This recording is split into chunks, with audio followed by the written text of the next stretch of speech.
Hello, kids. Hi, Facebook. You remember, for those of you who are in the know, something called Focus on the Family? Well, this is Focus on the Failure. Oh, See what I did there? Good one. We'll have to go back and hashtag Cha-ching! them. Focus on the failures. Focus on the failures. Good one.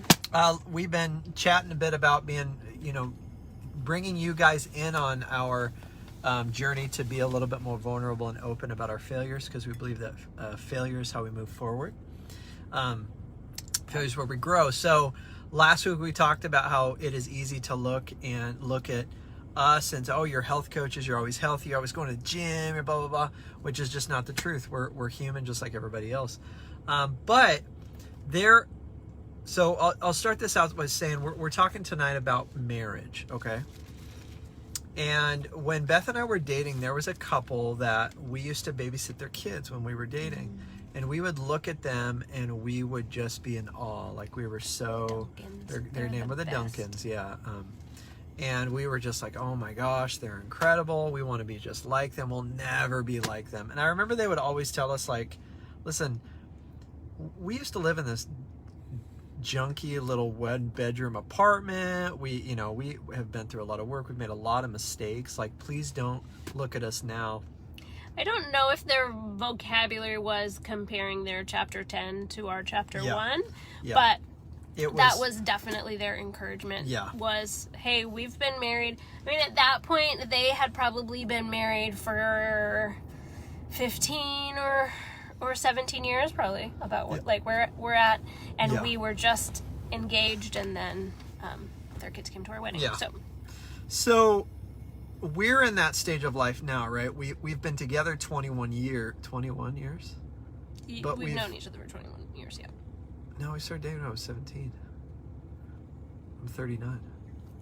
Anyway, but we've been married 18 years, and so we're kind of in that space now where we've been together a long time. We've learned a lot, and so we've had people come to us and it, kind of had that what do you call it, surreal moment, or that sort of ironic moment where we have younger couples say some of those same things to us, and we're sort of flashbacked and remember, oh my gosh, guys, like, we remember saying that same thing. And so all that to say is we are happily married. We have a good marriage. We have a very good marriage, but it was not always like that. So nor will it always be. Right. I mean, there's gonna be. I'm just kidding. Have you seen me? No. So I want to start by saying that you don't always know what a marriage looks like based on social media or quick little. So I should say, we believe we have a good, healthy, happy marriage right now. Yeah. Where we are. Hopefully that's what you see, and what you see is accurate. That being said, like David was saying, it has not always been that way. In fact, there have been times when it has been real bad. Yeah.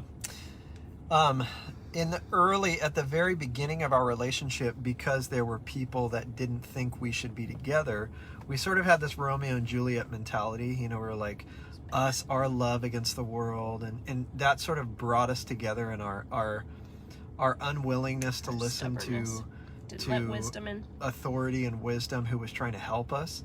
We sort of clung together and said, no, it's us against them. And so that really sustained us for the first 3 years. But then about 3-4 years in, we started to realize, oh, that's not enough. And some of those things those people might have said to us, if we had listened, probably would have saved us. And we found ourselves in a really scary place where we both had made decisions that weren't wise or loving or healthy for our marriage. And we certainly didn't have any of those vocabulary words to describe that. Yeah, and we found ourselves in a position where we had to decide whether we were going to keep going, or if this is it, or have we lost enough that it's not worth going on. And we had some pretty huge failures, some relational failures, some moral failures. But we had to, it put us in a place where we realized we had to get help, and we went to counseling, and that was really a turning point for us. Was actually, see, we did no premarital counseling. We thought premarital counseling was... We did a little, but we didn't do much.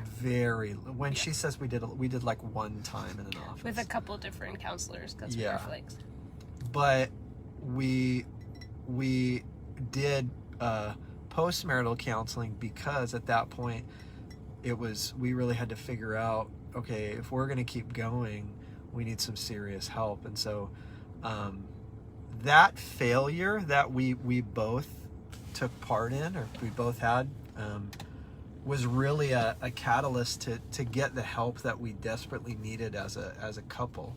And it really propelled our marriage forward and our relationship forward, and really changed us forever. Well, and so much of our marriage is just a testimony of God's grace, and the mentors and the people that surrounded us, our family, and many of the mentors, the church community that we were a part of, the counselor that we went to for a while.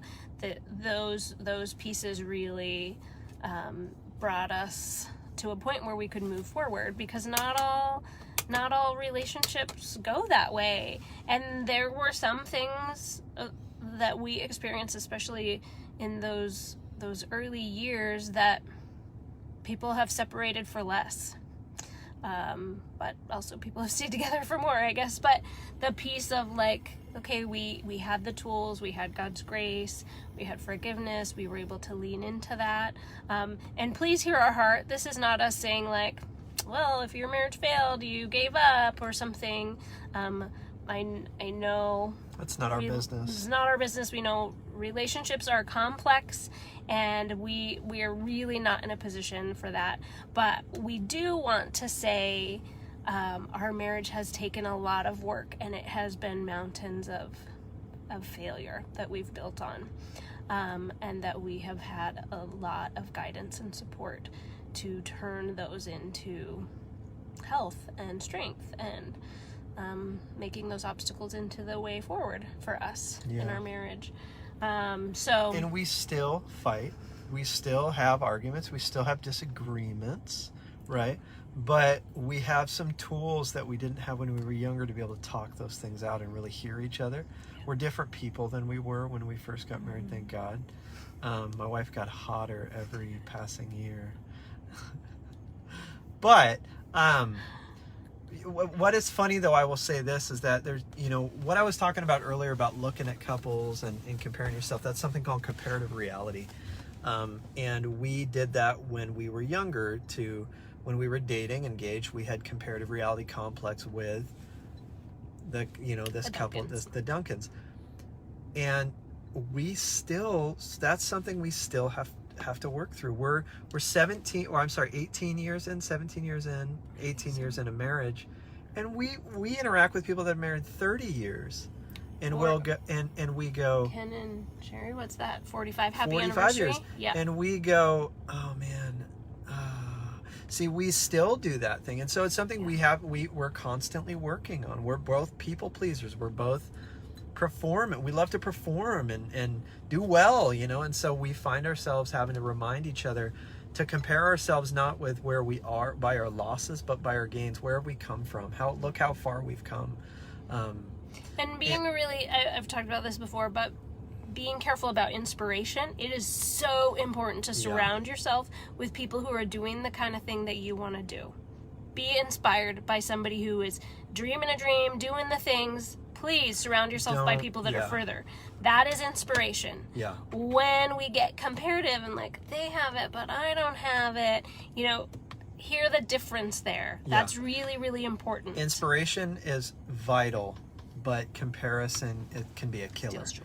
Yeah. And so that's something that you just always being aware of. I mean, I'm speaking to us as well. If you're trying to have a healthy marriage, your best bet is to surround yourself with other healthy married people, not divorcees and divorced people. People who celebrate separation. That's just something that we've seen be true in our own lives. For anybody who would look at us at where we're at today and say, oh man, you know, the Johnsons, blah, blah, blah. Remember, we want to say to you, don't compare your year 1 to our year 17, 18. Remember, look how far you've come, right? But also realizing that we still struggle just like everybody else. Like, we're still human. We still fight about shoes on the floor and toilet seats up, and our current fight's about a rug. Right? And so those things still happen. So all that to say, we just want to let you guys know, it's okay to have struggles. Yeah. It's okay to ask for help. It's okay to need help, right? Because you're human. We're human. But I don't know. When it comes to struggle, there's strength in numbers. Get some community. Get some support around you. Healthy community. Yeah. We have found a lot of great resources, if you'd like our counselor's name, and others that we've heard about, as well as there's some books and curriculums and Bible studies. Yeah. Obviously, we don't have a complete list. Only Ruggable. Ruggable? It's the kind you throw in the washing machine. Oh, I thought you were saying. No, sorry. I thought you meant to say Audible. No. I listen to Ruggable. Sorry. So the piece of continuing to seek, we have a lot of things that have worked really well for us that we would be glad to recommend. But there's lots more wisdom that exists. Look how when I'm back here, it's dark. It's like Batman. It's getting darker. Anyway, as the sun is going down. All right, you guys are awesome. Okay, if you have any questions, or maybe you're struggling through something, feel free to reach out. We'd love to pray with you and send you to somebody wiser than us. It's a long list. Yeah. Bye.